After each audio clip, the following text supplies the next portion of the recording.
Hey, welcome back to a brand new episode of 101 Second Reviews. Today I'm going to be talking about this, the Child's Play remake, where the toy has changed somewhat. It is now a robotic toy. It has a defective, well, not defective, it has a chip that has had all the kind of inhibitors removed off it inside. He ends up, of course, with the boy of his choice, and then things start to go pretty much horrifically wrong quite quickly. Alright, okay, back in a second.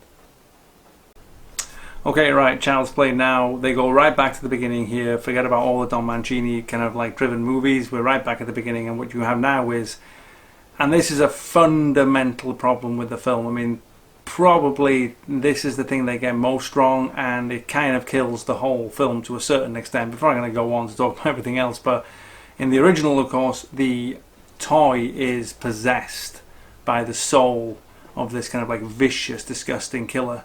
And then, of course, you know, when the toy gets broken and so forth, the soul can still move into something else. This time they've done away with all that, which is kind of pretty much the perfect horror scenario, especially if you want to move it forward and create sequels. And this time what it is at the factory, a worker gets sacked, and he kind of removes all the inhibitors off the chip that's in the toy.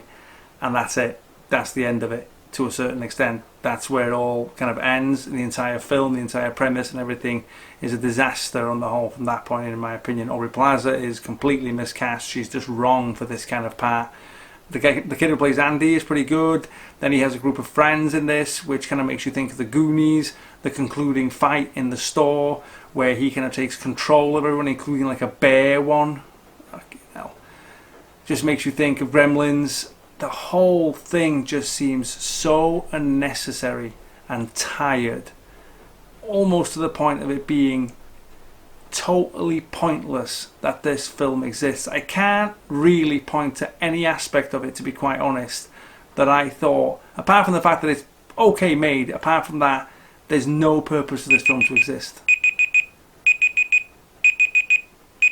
This is what happens when horror becomes popular. Okay, right, thanks for watching as always. I'll be back again soon.